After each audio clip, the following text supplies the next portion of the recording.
अस्सलाम वालेकुम नाजरीन, आप देख रहे हैं नजम सेठी शो। मैं हूं उज़मा खान रूमी और मेरे साथ मौजूद नजम सेठी साहब। अस्सलाम वालेकुम। सेठी साहब, 2-3 रोज़ से सुप्रीम कोर्ट में एक बड़ी अहम समाअत चल रही है और हम डिस्कस नहीं कर पा रहे थे, लेकिन आज मैं चाह रही हूँ कि हम इस पर डिस्कस करें। एक पिटीशन दायर की गई थी इमरान खान की तरफ से नैब तरमीम के हवाले से, जो कि इमरान खान के बाद जो मौजूदा गवर्नमेंट आई उसने जो है वो पिटीशन दायर की सुप्रीम कोर्ट में, और वो ये चाह रहे हैं कि ये जो नैब तरमीम की गई हैं इनको रिवर्स किया जाए।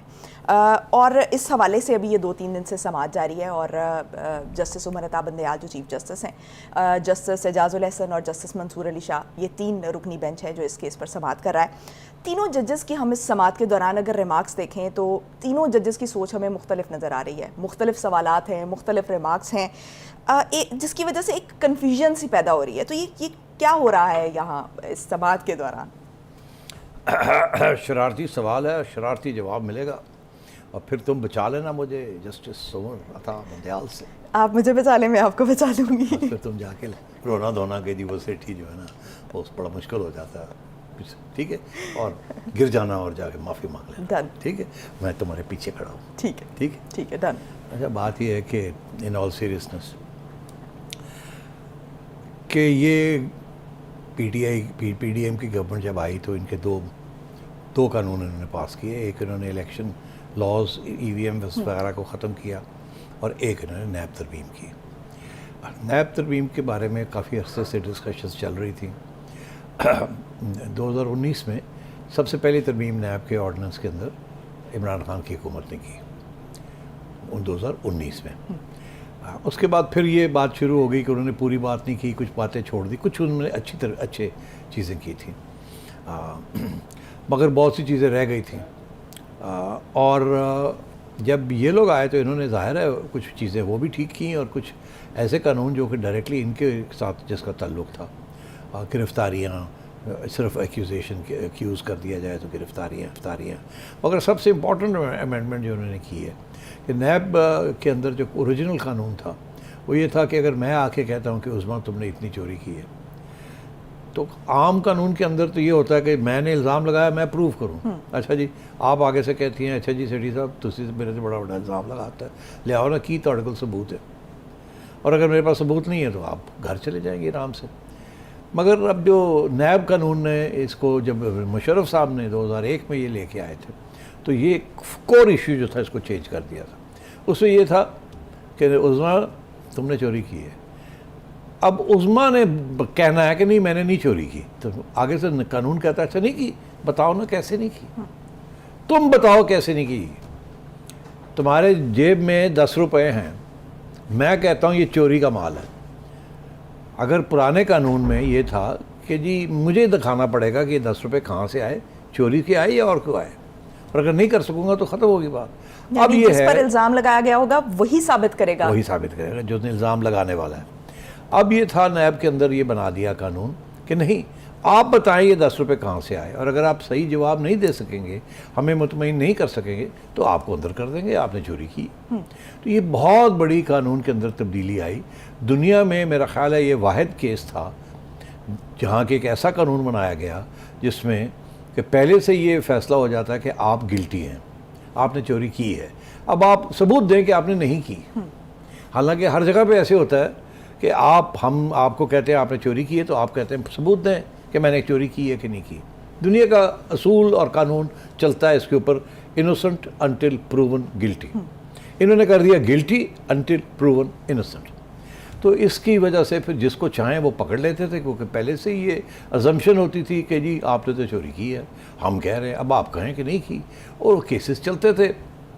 अच्छा, तो अब सूरत हाल ये है कि इन्होंने आके 2019 में 1-2 चीज़ें तब्दील कर दी, मगर इसको रहने दिया। ये जो शिक थी, इन्होंने जो पीडीएम वाले जब आए हैं 2022 में, इन्होंने आके कानून को वापस चेंज कर दिया और कहा नहीं, अब ये है कि जो इल्ज़ाम लगाएगा वही सबूत दे।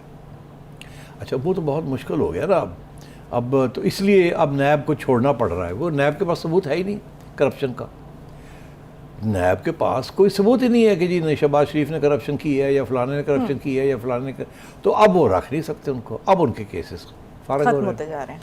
तो इमरान खान ने ये पिटीशन की थी कि इन्होंने जो कानून बनाया है ये अपने लिए बनाया है, ये इंसाफ का तकाजा नहीं है, इसके साथ करप्शन और बढ़ेगी और इसलिए इस कानून को गैर आइनी स्ट्राइक डाउन कर दिया जाए। ये इमरान खान की पिटीशन है, ठीक। ये बैकग्राउंड थी इसकी।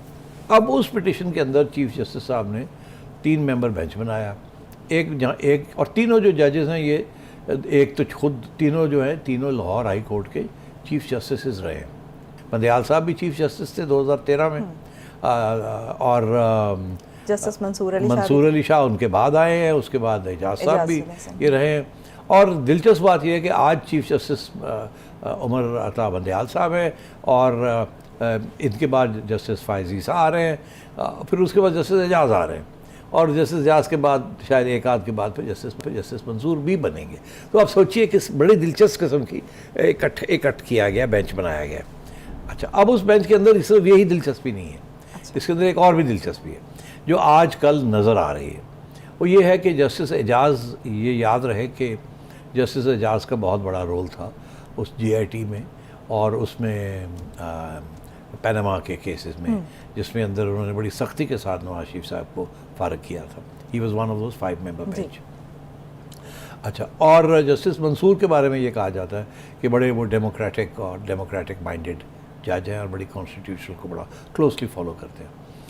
उमर के बारे में, जस्टिस उमर के बारे में ये कहा जाता है कि बड़े पढ़े लिखे हैं, बड़े तालीम याफ्ता हैं और लिबरल भी हैं, मगर और भी कुछ बातें कही जाती हैं कि कमज़ोर भी हैं and so on and so fourth. ऐसी बातें लोग करते हैं और अब उनकी जो जजमेंट्स आ रही हैं वो सारी रिफ्लेक्ट करती हैं इसी किस्म की बात। अच्छा, अब कोई कमज़ोर तो कोई जज नहीं होता, सारे एक जैसे होते हैं, सारे मजबूत होते हैं, सारे तकड़े होते हैं। तो ये सारी बातें करने वालों की हैं, दुश्मनों की हैं। आइए आगे, अब आइए कि इन्होंने ये बेंच बना दिया। अब इमरान खान के वकील साहब आके कह रहे हैं कि इस कानून को स्ट्राइक डाउन करें। अगर कानून स्ट्राइक डाउन हो जाता है तो ये जो शहबाज शरीफ साहब और 8-10 और नून लीग के जो लीडर्स हैं और जरदारी साहब भी, उनके खिलाफ जो नैब के केसेस थे करप्शन के, वो सारे फारग हो चुके हैं। नहीं, अगर ये स्ट्राइक डाउन हो जाता तो वो वापस आ जाएंगे। तो ये तो फिर मसला बन जाएगा ना, बड़े सीरियस।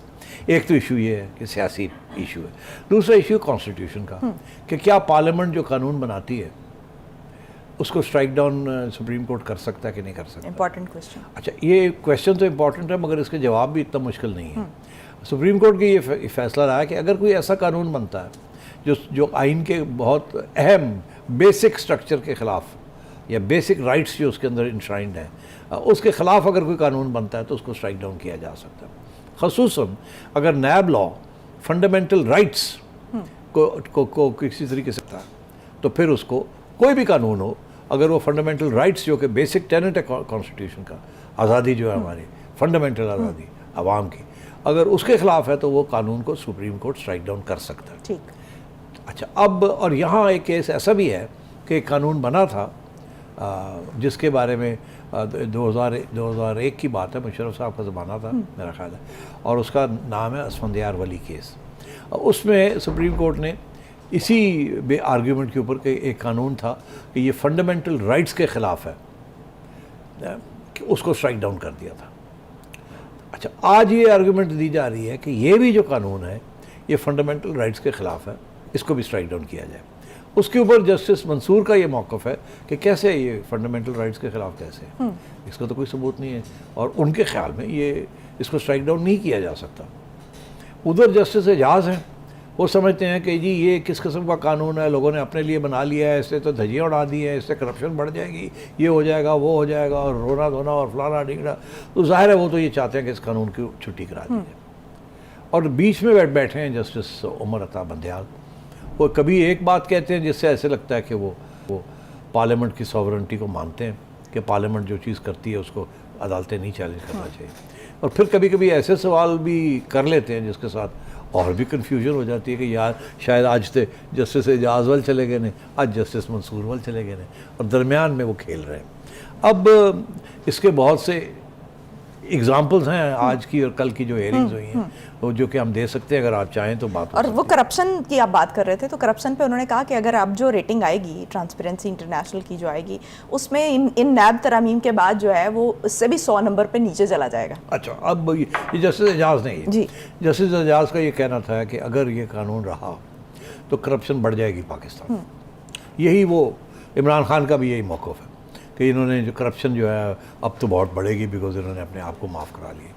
अच्छा, अब दिलचस्प बात क्या है? दिलचस्प बात यह है कि ट्रांसपेरेंसी इंटरनेशनल के जो स्टेटिस्टिक्स हैं वो ये दिखाते हैं कि 2016 में 2014 में करप्शन पाकिस्तान में 140 नंबर पे थी पाकिस्तान का रैंकिंग। जितनी आप ज़्यादा होगी उतनी ज़्यादा करप्शन है। तो 2014 में 126 थी। 126 थी। उसके बाद 2016 में 116 हो गई। फिर उसके बाद 2018 में 117, 2020 में 124 और 2021 में 140। इससे ये जाहिर होता है कि पीपल्स पार्टी की हुकूमत के दौरान करप्शन इंडेक्स काफ़ी हाई था। नवाज शरीफ की हुकूमत के दौरान वो 5 साल करप्शन इंडेक्स गिर गया, मतलब करप्शन कम हो गई सिग्निफिकेंटली। यानी 2012 में 139 पे थी। जी हाँ। तो अब 100 खान साहब के ज़माने में 140 पे फिर पहुंच गई। अब सूरत हाल ये है कि एक तरफ तो ये कि जब अकाउंटेबिलिटी के कानून की और खान साहब लगा रहे थे, लोगों को जेलों में डाल रहे थे, तो करप्शन इंडेक्स बढ़ रहा था इसका मतलब। और जब ऐसी चीज़ नहीं थी और जिस हुकूमत के ऊपर इल्ज़ाम लगता है कि बड़ी करप्ट थे नून लीग वाले, उनके दौर में ट्रांसपेरेंसी इंटरनेशनल कहती है सबसे कम करप्शन थी पाकिस्तान के अंदर। अब ये हकीकत है, ये फैक्ट्स हैं, ये आपने और मैंने नहीं घड़े, ये ट्रांसपेरेंसी इंटरनेशनल के फैक्ट्स हैं। अच्छा, अब अगर ऐसी सूरत हाल है तो ये जज साहब को भी बताना चाहिए कि जज साहब जो हकायक है, ये हकीकत है, वो तो ये दिखा रही है कि पीपीपी के ज़माने में करप्शन जो थी वो 139 पे पहुंची हुई थी और नवाज शरीफ के ज़माने में वो 117 और इमरान खान के ज़माने में 140। तो आप तो ये तो उल्टा हो रहा है। तो इसका मतलब ये है कि नैब के कानून का कोई तल्लुक करप्शन के साथ नहीं है। जब नैब धंधना रही थी तो करप्शन सबसे ज़्यादा हो रही थी पाकिस्तान में अंडर इमरान खान। और जब नैब सो कॉल्ड इंडिपेंडेंट काम कर रही थी नवाज शरीफ के ज़माने में, तो उस वक्त कोई ख़ास करप्शन एटलीस्ट कम हो गई थी करप्शन। तो मैं ये समझता हूँ एक तो ये करप्शन वाला इशू जो है, इस पर कोई थोड़ी सी हकीकत जज साहब के आगे रखनी चाहिए कि आपकी गलत फहमी है अगर आप ये समझते हैं कि करप्शन बढ़ जाती है जबकि नैब का कानून को उन्होंने अमेंड किया। दूसरी बात ये कि जस्टिस मंसूर हर स्टेज पे आईनी पोजीशन ले रहे हैं। बड़ी इसमें मैं देख रहा था कि जज साहब जो हैं उन्होंने पहली बात उन्होंने कहा कि बड़ी दिलचस्प बात है ये कि सिविलियंस को भी धर लिया जाता है नैब में, जजेस को भी माफ़ नहीं किया जाता, मगर फ़ौजियों के बारे में क्या ख्याल है? उनको तो कोई हाथ नहीं लगाता। तो क्या नैब का कानून जो है ये फ़ौजियों के ऊपर अप्लाई नहीं करता? ये सवाल उन्होंने पूछ लिया। अच्छा, अब उसका जवाब देने से तो सारे भाग रहे थे, कोई इधर भाग रहा था, कोई उधर भाग रहा था कि इसका जवाब हम क्या दें। जवाब तो बड़ा कि अगर फ़ौजी कोई करप्शन करता है तो नैब उसको नहीं हाथ लगा सकती, उसको फ़ौज खुद उसको निपटती है और फ़ौज के बाहर नहीं हो सकता। अपने इंस्टीट्यूशन में उनकी अकाउंटेबिलिटी होती है और नैब नहीं हाथ लगा सकती। अलबत्ता अगर कोई फ़ौजी जो है वो किसी सिविलियन अदारे में है, उसका हेड है या वहाँ कोई करप्शन हुई है तो नैब पूछ सकती है। मगर हकीकत ये है कि आज तक नैब ने किसी फ़ौजी को, सर्विंग फ़ौजी को हाथ नहीं लगाया। जो रिटायर्ड फ़ौजीज़ हैं उनके ऊपर ज़रूर उन्होंने हाथ लगाया। एडमिरल मंसूर के केस आपको याद होगा, जो नेवी के चीफ़ थे, उसके बाद एक वापडा के चीफ़ भी रहे हैं, क्रिकेट बोर्ड के चीफ़ भी रहे हैं, एक लेफ्टिनेंट जनरल थे, उनके ऊपर भी नैब ने केसेस किए और उनसे भी पैसे निकलवाए, मंसूर से भी पैसे निकलवाए वगैरह। वो रिटायर हो चुके थे और वो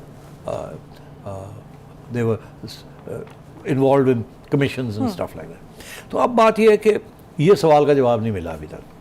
दूसरा, मंसूर साहब ने एक बड़ी इंटरेस्टिंग बात की है। वो कहते हैं कि क्या आपका ख्याल है कि ये जो फैसले होते हैं कानून के बारे में, ये सड़कों पे होने चाहिए या पार्लियामेंट में होने चाहिए? इशारा ये है कि खान साहब जो हैं वो सड़कों पे कानून बनाना चाह रहे हैं, गर्म गवर्नमेंट को निकाल दो, पार्लियामेंट से ये कर दो। उन्होंने तो पार्लियामेंट की धज्जियाँ उड़ा दी हैं और पार्लियामेंट को मानते ही नहीं है। तो फिर ये बताइए कि सड़कों को माने हम या हम पार्लियामेंट को माने? कानून कौन बनाएगा? फिर और भी उन्होंने बात कही कि फंडामेंटल राइट्स जो है अगर वो वायलेट नहीं होती तो हमारा कोई हक नहीं है कि हम पार्लियामेंट के कानूनों को स्ट्राइक डाउन करें। अच्छा, तो इस तरीके की बातें भी हो रही हैं। लेकिन जस्टिस एजाजुल एहसन ने ये भी कहा है कि जब सिस्टम तबाह हो रहा होगा तो फिर तो अदलिया मुदाखलत करती है ना। अच्छा, अब बात यह है कि तबाह कब होगा, वो तो फिर फौज भी यही कहती है कि जब सिस्टम तबाह हो रहा हो तो हम मुदाखलत करते हैं। तो बात यह है कि मुदाखलत जो है आइन के आउटसाइड आइन पर तबाह हो रहा हो या ना हो रहा हो आप नहीं कर सकते। आइन बड़ी क्लियर है, ना जज कोई कर सकता है ना जर्नैल को कर सकता है। पार्लियामेंट इज सुप्रीम, तो ये पार्लियामेंट के फैसले हैं, ये आपके फैसले नहीं हैं। तो और आप कौन होते हैं फैसला करने वाले कि मुल्क तबाह हो रहा है? ये तो सियासी जमातें हैं, एक पूरा सिस्टम बना हुआ है, वो फैसला करेगी। एक बंदा बैठ के एक चैम्बर में कैसे फैसला कर सकता है कि जी पार्लियामेंट तबाह हो रही है? और आजकल तो वैसे ही बड़ी दिलचस्प बात यह है कि सुप्रीम कोर्ट तो काफ़ी अरसे से 12 जजेस के साथ काम कर रहा था, पूरा तो कोर्ट भी नहीं था। तो मतलब इस किस्म के इश्यूज भी हैं। पार्लियामेंट पे कुछ बात भी की है, कुछ अल्फाज इस्तेमाल किए हैं आज सेठी साहब। ट्रंकेटेड कहा गया पार्लियामेंट को, और कुछ रेगुलेटरी कैप्चर और पार्लियामेंट्री कैप्चर के अल्फाज इस्तेमाल किए गए। मुझे ब्रेक लेने का कहा जा रहा है, ब्रेक से वापस आकर इस पर बात करेंगे। Stay tuned.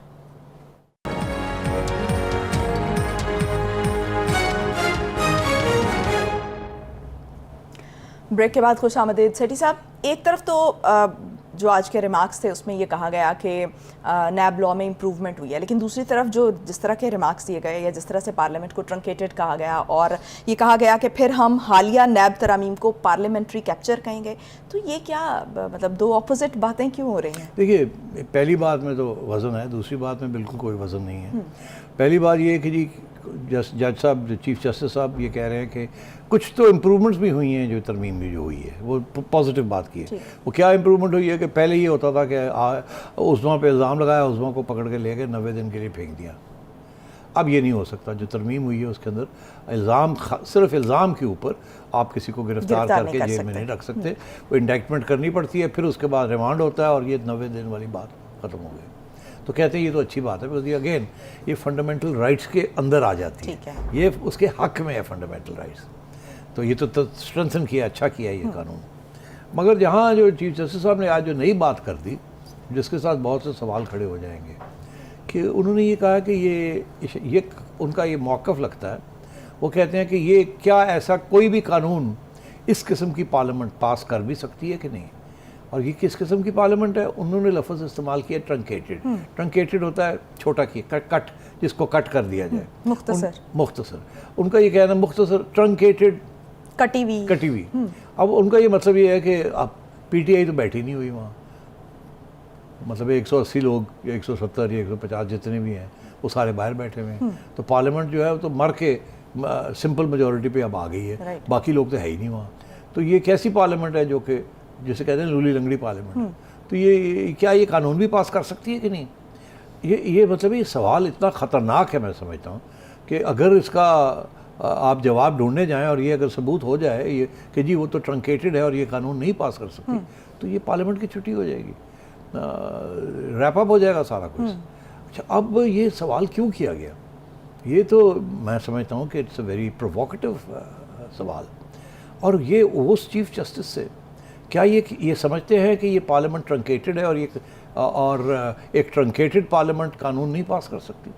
दरअसल एज लॉन्ग एज कानून तो बड़ा सिंपल सा है, और जज साहब को भी पता है इस बात का कि अगर एक पार्लियामेंट है वो उसमें कोरम पूरा है, बाकी लोग ना भी हों जब और वो डिसॉल्व नहीं हुई, तो पार्लियामेंट कंप्लीट है।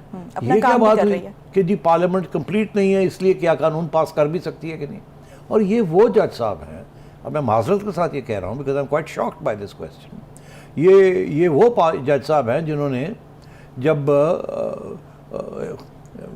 स्पीकर असेंबली ने डिसॉल्व की थी पार्लियामेंट और मेजॉरिटी पार्टी उस वक्त जो थी या जो गवर्नमेंट में थी उन्होंने डिसॉल्व कर दी थी और जज हजरात को 12 बजे रात को बाहर आ गए और उन्होंने आके स्ट्राइक डाउन कर दिया उसको, तो उस वक्त तो पार्लियामेंट ट्रंकेट हो चुकी थी और इन्होंने उस ट्रंकेटेड पार्लियामेंट को रिस्टोर कर दिया और कहा ये नहीं कर सकते। तो एक तरफ तो ये खुद इन्होंने फैसला किया, 5 मेंबर बेंच बन गया और उन्होंने आगे ये फैसला बाद में किया कि ये तो कर ही नहीं सकते थे, और आज उसी को कह रहे हैं कि ये ट्रंकेटेड पार्लियामेंट है तो ये कानून नहीं पास कर सकते। तो अब मतलब बड़ी इंटरेस्टिंग है ये कि ये क्यों कहा गया। अब मैं ये समझता हूँ कि इसके पीछे ज़ाहिर है कोई सोच होगी। इस वक्त सिचुएशन ये है कि इमरान खान साहब कहते हैं इलेक्शन कराओ, वो इस पार्लियामेंट को मानते नहीं हैं।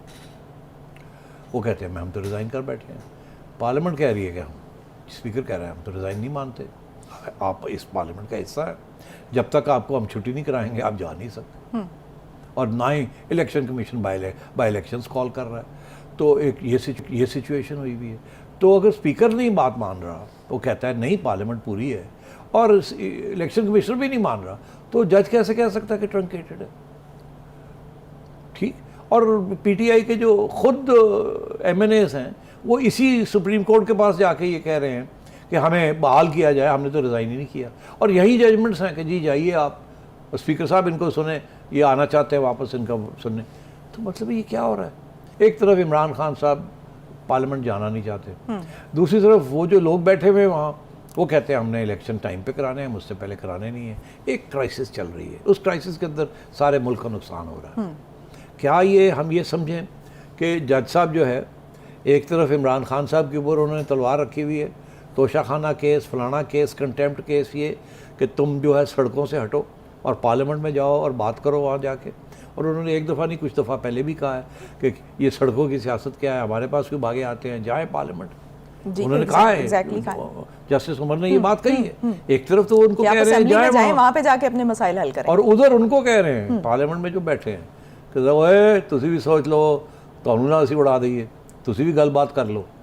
तो मैं ये समझता हूँ कि जज साहब दोनों साइड्स को इधर भी धक्का दे रहे हैं कि उधर जाओ, उधर धक्का दे रहे हैं कि आओ यार बैठ के बात करो, ये बिल्कुल अनकंडीशनल बातें शुरू करें, कुछ इलेक्शन का मसले हल करें।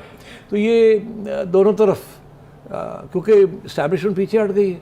अब मेरा ख्याल है जुडिशरी के कुछ जजेस सोच रहे हैं कि और कुछ नहीं, क्राइसिस चल रही है, हम दोनों साइड्स को धमकियाँ भी दें, प्यार भी करें। अब खान साहब के साथ क्या हो रहा है, उनको कन्विक्शन नहीं हो रही, प्यार हो रहा है। उधर धमकी दे रहे हैं कि आप सड़कों पे क्यों हैं, उधर जाएं। उधर भी कि आपका कानून जो है वो फंडामेंटल राइट्स के खिलाफ तो नहीं है, प्यार हो रहा है। ठीक। और धमकी ये है कि ट्रंकेटेड पार्लियामेंट है कि आप कानून पास भी कर सकते हैं। तो और अब सारे मामलात भी अदालत की तरफ जा रहे हैं, आपने खुद ही मैंने पहले खुद ही कहा था सारे वहीं जाएंगे और अदालत अब रोल भी अदा करेगी, मगर जाहिर है ओपनली नहीं कर सकते। तो मैं ये समझता हूँ कि इस किस्म की चीज़ अब शुरू हो गई है। और पहले भी कहा था कि अब अदालतें जो है वो रोल प्ले करेंगी इस क्राइसिस को किसी तरीके से सॉल्व करने के लिए।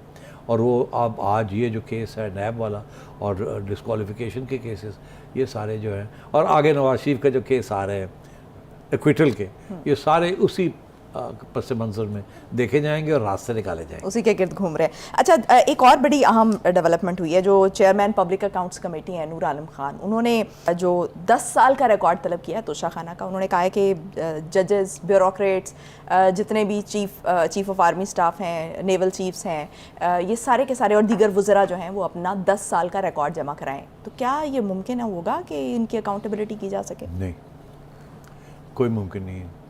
इसके दो वजूहत हैं।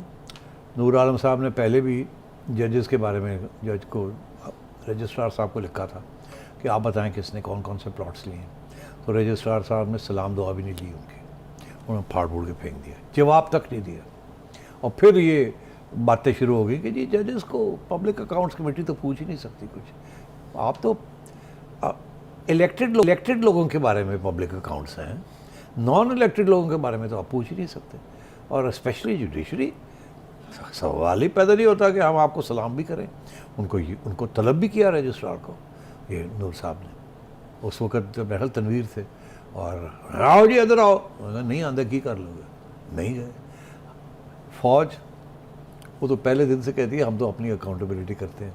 तो ना किसी फ़ौजी इदारे ने इनको इसका जवाब देना है, ना किसी जुडिशल इदारे ने इनको जवाब देना है। ये बेचारे एक दफ़ा कहा, एक दफ़ा फिर करके चुप्पी कर जाएंगे और क्या कर सकते। तो फिर इन्होंने ये कहा क्यों? देखिए, ये आज एक माहौल बना हुआ है ना। अच्छा। आज जस्टिस मंसूर ने भी तो सवाल पूछ लिया ना कि क्या फ़ौज जो है उसके इदारे जो हैं क्या वो अकाउंटेबिलिटी में नहीं आते नैब की?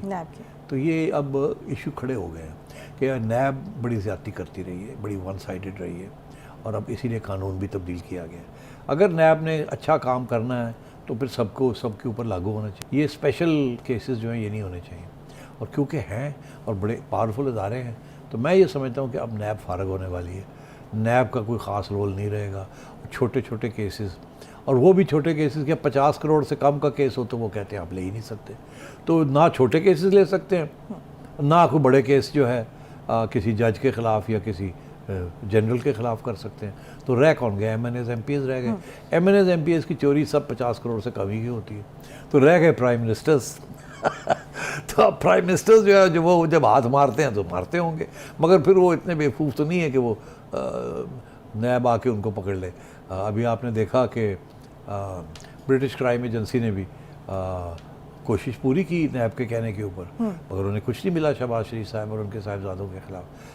क्योंकि अगर होगा तो कुछ मिलेगा। और अब तो माफ़ी भी मांग ली है, इस पे बात करेंगे हम। अभी इससे अब माफ़ी वाली बात पे भी आ जाते हैं। तो पब्लिक अकाउंट्स कमेटी जो है ना, ये मुझे याद है कि 1989 में जब मोहतरमा बेनज़ीर भुट्टो प्राइम मिनिस्टर बनी 88 में, तो पब्लिक अकाउंट्स कमेटी के जो चेयरमैन थे वो से आसिफ अली जरदारी साहब के वालिद साहब हाकिम अली जरदारी साहब। हाकिम अली जरदारी साहब ने सबसे पहली तफ्तीश ये की कि उन्होंने कहा कि जी बैंकों के जो लोन्स लिए हुए हैं जिन लोगों ने, और जो लोग डिफ़ॉल्ट कर गए हैं, वो सारे डिटेल्स दिए जाए स्टेट बैंक को कहा। अच्छा, ज़ाहिर है वो तो नून लीग की हुकूमतें रही हैं, ज़िया-उल हक की हुकूमत, पीपल्स पार्टी बेचारी तो 77 के बाद तो गायब थी। तो 12 साल के बाद वो हुकूमत में आई। तो उस वक़्त जो सारे हुक्मरान थे वो तो शरीफ फैमिली थे या ज़िया-उल हक के आने जाने वाले लोग थे। तो हाकिम अली जरदारी साहब ने सारे डिफ़ॉल्टेड लोन्स जो कि अरबों में थे वो सारे डिटेल निकाल के निकले थे। और मीडिया का काफ़ी मज़ा आया हम लोगों को कि लो जी, पहली दफ़ा आज़ाद था मीडिया भी और ये सारे डिटेल भी छाए हुए। कुछ नहीं हुआ। बैंकों ने ये कह दिया जी ये हो गया, जी वो हो गया, आपने राइट ऑफ कर दिया, हमने एक दमड़ी नहीं निकाली किसी से। और ये भी मैं आपको बताऊं कि 1996 में जब बेनज़ीर भुट्टो साहिबा की गवर्नमेंट को फ़ारूक लगारी साहब ने फ़ारग किया तो इल्ज़ाम करप्शन का लगा। और बाय द वे हर दफ़ा जब गवर्नमेंट निकाली जाती थी कोई तो यही कहते थे करप्शन, आज तक कभी करप्शन प्रूव नहीं हुई। निकाल देते थे, सुप्रीम कोर्ट कह रहा हाँ जी करप्शन की वजह से निकाल दिया, ठीक है जी ठीक है, नहीं ठीक निकाला, प्रूफ कोई नहीं होता। तो उस वक़्त 1996 में भी बड़ी कोशिश की कि जी कुछ निकाला जाए सबके ख़िलाफ़, मगर निकालना इतना आसान नहीं होता। शायद निकाल तो कुछ मिल तो जाता है इस किस्म की बात, मगर प्रूफ करना बड़ा मुश्किल होता है। ठीक। अच्छा सेठी साहब, ब्रेक पर हम जा रहे हैं और ब्रेक से वापस आकर फिर डेली मेल जिसने शहबाज शरीफ से माफ़ी मांग ली है इस पर बात करेंगे। Stay tuned.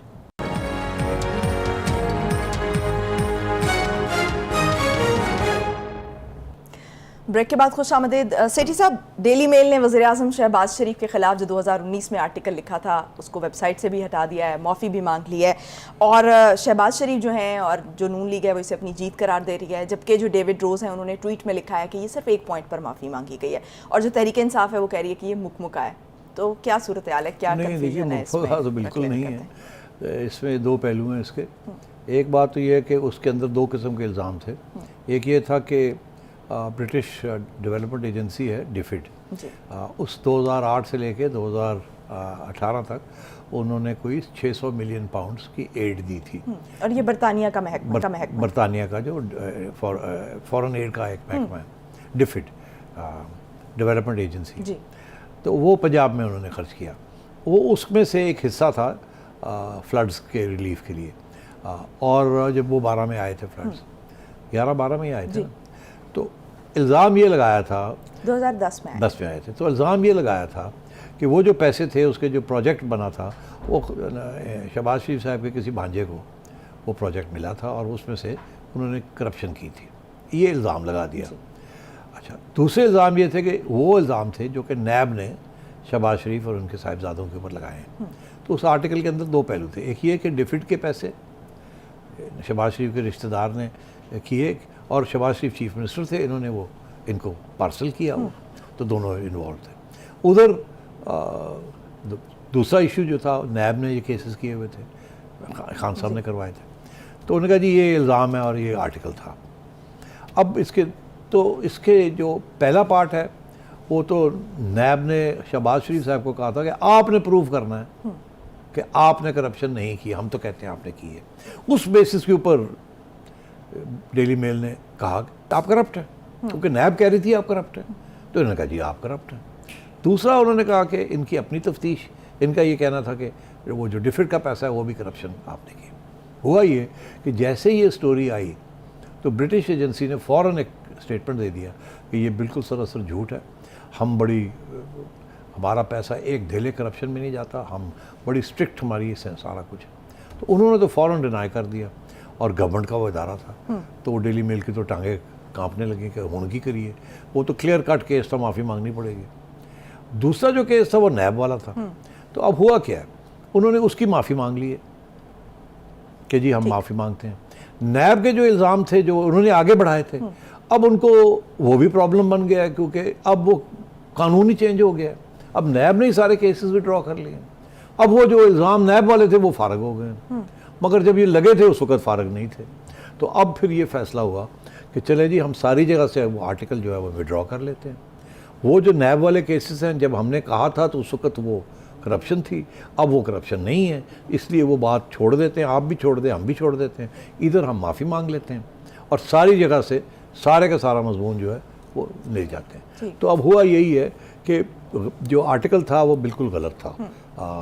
हाँ, इवन अगर पाकिस्तान का कानून ये कहता है उस वक़्त कि जी नैब आप प्रूव करें कि आप इनोसेंट हैं, तो दुनिया का जो कानून है जो यूरोप में, वो तो ये नहीं कहता ना। वहाँ तो फिर भी इल्ज़ाम था, और अगर इल्ज़ाम डेविड रोज़ प्रूव नहीं कर सकते थे तो उनकी फिर लाइबल जो है उनको पैसे देने पड़ते माफ़ी मांगने। तो उन्होंने माफ़ी मांग ली है, और मैं समझता हूँ शहबाज शरीफ साहब ने इसलिए एक्सेप्ट कर लिया है ये सेटलमेंट, क्योंकि उनका ये ख्याल है कि आप इसको छोड़ें। वो नेशनल क्राइम एजेंसी ने भी क्लीन चिट दे दी, इन्होंने भी माफ़ी मांग ली, अब और क्या पैसे खर्च करने हैं वकीलों वगैरह के ऊपर, फाते तो होगी। ठीक, बहुत शुक्रिया सेठी साहब। नाजरीन, प्रोग्राम से मुतालिक अपनी राय से ज़रूर आगाह कीजिएगा। मुझे दीजिए इजाज़त। पाकिस्तान की हमेशा पाइंदगी की दुआ के साथ अल्लाह हाफ़िज़ नाज़रीन।